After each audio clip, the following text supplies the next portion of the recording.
Day 160 Awan Brotherhood in Michigan yesterday, all over Michigan.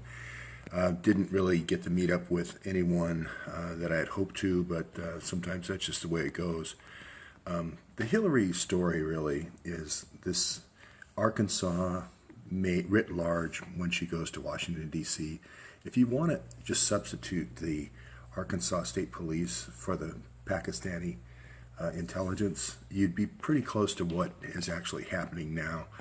And to hear Javid here, I talked about yesterday, who is her largest contributor, really plays a key role in the old rice line, the old South, the old Hillary rice line through the South to Haiti. He's basically doing the same thing, only all over the United States, and then laundering the money through convenience stores, just like they used to launder the money through convenience stores way back in Arkansas.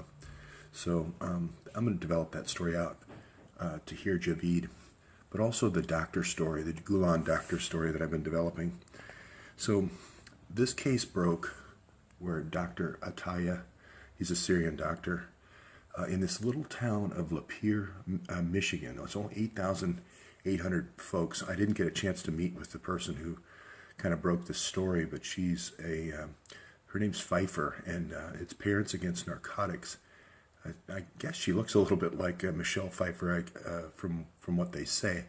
But anyway, it's a very small town, and she talks about these three monster doctors that are overprescribing opiates. Anyway, the Medicare fraud doctor involved here is Ataya. He prescribes 5 overdoses on methadone in 20 months. 7 of the men from Lapeer, they're all from Lapeer, this little town, die within 7 months. There's a 32-year-old woman that almost dies in that same period of time from his care, from his overdose, and they're all from methadone, which I found is interesting. Of course, he, for some reason, doesn't have to appear in person, so there's no photographs of him, but you'll see the articles below. Well, he's also involved in the largest Medicare fraud scheme ever.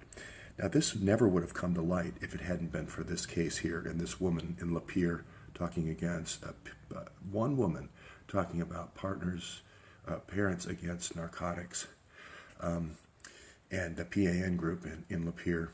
But that caused this whole Medicaid story to break. This doctor had offices in Lapeer, Davison, another little small town, an even smaller town, and then Flint, Michigan. Well, the interesting thing about the Medicaid fraud is the 2 guys that ran it were the Javid brothers. And they same sort of thing as the Awan brothers, Rolexes, Mercedes-Benz, running around in this area here, and these urgent cares, using these urgent cares. Then they had nursing homes. Then they had the step before nursing homes, which is the hospice care, and then they had the palliative care as well. So they had this, they were overbilling on opiates, and sometimes not even consuming the services of the physical therapists and so forth, and really overbilling on the opiates. And I thought it was very interesting because the same name as Javid, to hear Javid. Well, then in the case, interestingly enough, the older Javid brother is named Tahir. So they split the names for some reason of Tahir and Javid, but it just happens to be the name of the other Javid running the rice rat line. But you can read U.S. versus Tahir, but they are brothers. One's 45 and the other's 40. Largest Medicaid fraud ever. Now, what Loretta Lynch did for some reason is she smeared a whole bunch of other cases in around this. And there were 16 cases and made it a much larger story. Then they also brought in the Flint story that kind of overshadowed all this during the election. But it really all came about because of this one kind of very brave woman in this very small town of Lapeer bringing this forward and associating all these deaths. So what story does that remind you of? Well, Dr. Al-Attar, the same guy in Washington, D.C. with the Awan brothers, with the $2.3 million in fake billing, the license suspended and then revoked, the attacking women while under anesthesia, the Hezbollah connection, the rat line running to Iran for organs and so forth, and the child trafficking. So it was just the same, it's just the repeating pattern. Well, let's go back and review Tahir Javid here in Beaumont, Texas. What is he indicted for, or his convenience stores here indicted for? 17 different convenience stores in Alabama.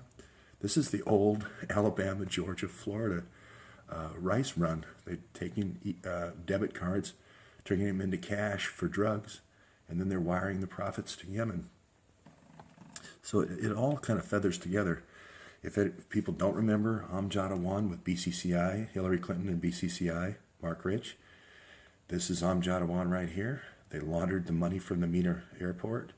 They sent the rice down through the rat line through Tennessee, Alabama, Georgia, Florida, and then Haiti. Haiti got the doped rice. They didn't get the good rice, if you know what I mean, the sweet rice. That was why it was Burt Lance had the bank at Georgia. That's why Mark Rich had the bank in Florida. That's when they laundered the Medellin cartel money. So through Mossack Fonseca, and he was given 12 years. This is the same old Arkansas southern rat line cocaine run, only now we're talking about Pakistani heroin. Now and Amjad Awan also ran the heroin line before he came to Central America to run the cocaine line. So it's kind of funny. And again, this is Graham Fuller's old Russia plan. The whole idea was to infect Russia, make them drunks, make them drug addicts and so forth, break off the territories around the Soviet Union, which worked very successfully, and create a Pakistan to Turkey express, a drug rat line. That is exactly what Gulen did in Asia, Central Asia, and also for the Pakistan drug line. And now he's doing that in the United States through doctors. And Muzaffar Awan, right over here in Detroit, right near those other doctors, is the guy running that operation. Here again, we have the man in custody right now that ran that Pakistan to Turkey drug line. The English teachers is your tip-off. Bringing teachers who can barely speak English into schools, charter schools, and calling them English teachers. This is a 60 Minutes report, not mine. It's the obvious. These are obviously people that are working the rat line. So, again, I'm not the one who owns a pharma company. The Awan brothers do. I'm not the one with all the paraphernalia about the Pakistani 111th, which is the ISI unit, the intelligence unit in the Pakistan Army, Khuz-Aras, all the paraphernalia regarding the 111th. I'm not the one who owns Imran rice mills and orders 4 different huge rice orders 16 months apart, like the Awan brothers did. And again, this isn't an anti-Muslim thing. It's not even an anti-Pakistani thing. It's an anti-Pakistani intelligence operating a slow, soft-kill jihad in the United States. Here's 2 Pakistani women saying the 3 Pakistani boys threatened to kidnap their relatives in Pakistan. Now, they would have to have friends in Pakistan in order to effect that threat. And I would imagine the stepmom and her kind of relative would know that. Here's the foreign minister of Pakistan saying, I'm going to trade 36 CIA agents for 36 agents in the United States. I want to personally review their visas. I don't want anybody else to review it. Again, if you're not familiar with the stepmom story, the boys, the 3 Awan brothers, imprisoned her in the Springfield home. She's the one who said they knew how to hack her cell phone on a daily basis. They'd come by and tell her what she was talking about, tell her not to call people. She's the one who said the brothers fled to Pakistan, and she's the one who said if they didn't change the inheritance from her to the boys, they would kill her and kidnap relatives in Pakistan. These are threats. Again, the Islamic radical jihad and also the Punjab military intelligence pictures on the website. This 20 burglaries here's articles about the Awans involved in the burglaries. I don't see how Greg Meeks and Debbie Wasserman Schultz can avoid this much longer. The Capitol Police is still working the case. McCabe is trying to get Clapper to take the blame for the Trump wiretapping. But this is going to come back on McCabe for why didn't you investigate this case? With so much evidence that ISI is involved as Pakistani intelligence. Again, I'm not the one who started Nanoset Technology to sell technology to the government with being Pakistani nationals. That should be declared. There should be records of that, of their sales to the U.S. government. We checked. It's been deleted. I'm not the one who paid them 3 times what the other staffers on Capitol Hill were being paid. Car dealerships, homes, companies, mortgage companies, 22 different companies, all front organizations. Again, to get top secret clearance and access, Imran threatened the central IT person at the House. Jackie Spear asked for top secret clearance for the Awan brothers after that, in order to, so that he wouldn't be threatening. We have emails from WikiLeaks where he has Debbie Wasserman Schultz's email password and iPad. This all started with Chris Hill, Madeleine Albright, and Hillary Clinton. This whole downward spiral with the organ trafficking, moving the Pakistani Mujahideen, created it in Afghanistan. That was great to go against Russia, to weaken Russia. But then they moved those people to Albania to take over Bosnia, Kosovo, and now all the other troubles with Muslim Brotherhood, which became ISIS in all these different countries, and now the United States. And I am going to prove that there is a rat line for organs in Detroit, Wayne State University, at Holman Square, for several different Chicago universities, including Northwestern, as well as Johns Hopkins, and also the Mayo Clinic in Florida. Again, here's Grassley saying, you need to recuse yourself, McCabe, because you took the $675,000 bribe and you didn't declare it. It was a clear violation. You need to recuse yourself from the case. That's Chuck Grassley saying that. He's still in charge, McCabe here, second in the FBI, still in charge of Huma's server, Hillary's server, and the Awan server. Don't forget, we have the Awan server here. Still hasn't recused himself, making James Clapper now take the blame for the wiretaps. You can see here his choice comments about Trump, and you can see Kallstrom's comments about his, giving immunity to Cheryl Mills to get her laptop. Any junior, first-year FBI agent knows that they don't need to do anything to get, all they need is a search warrant to get the laptop, and they can go seize it anytime they want with a search warrant. They don't need to give immunity for Cheryl Mills' laptop. Again, the Awans are involved with people that are murdering other car dealers in the area. This is an obvious drug front. He's from Pakistan. He's an ISI operative. He's hiring MS-13 agents from Guatemala to kill car dealers.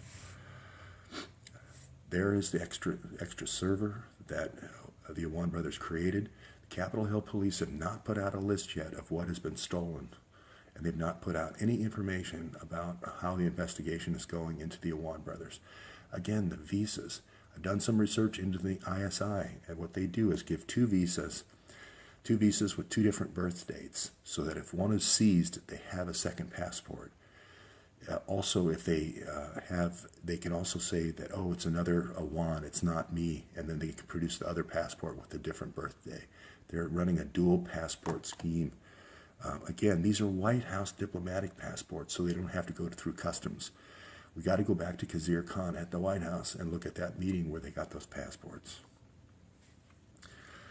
Again, this New Dawn technology, there's all this focus on these internal medicine doctors.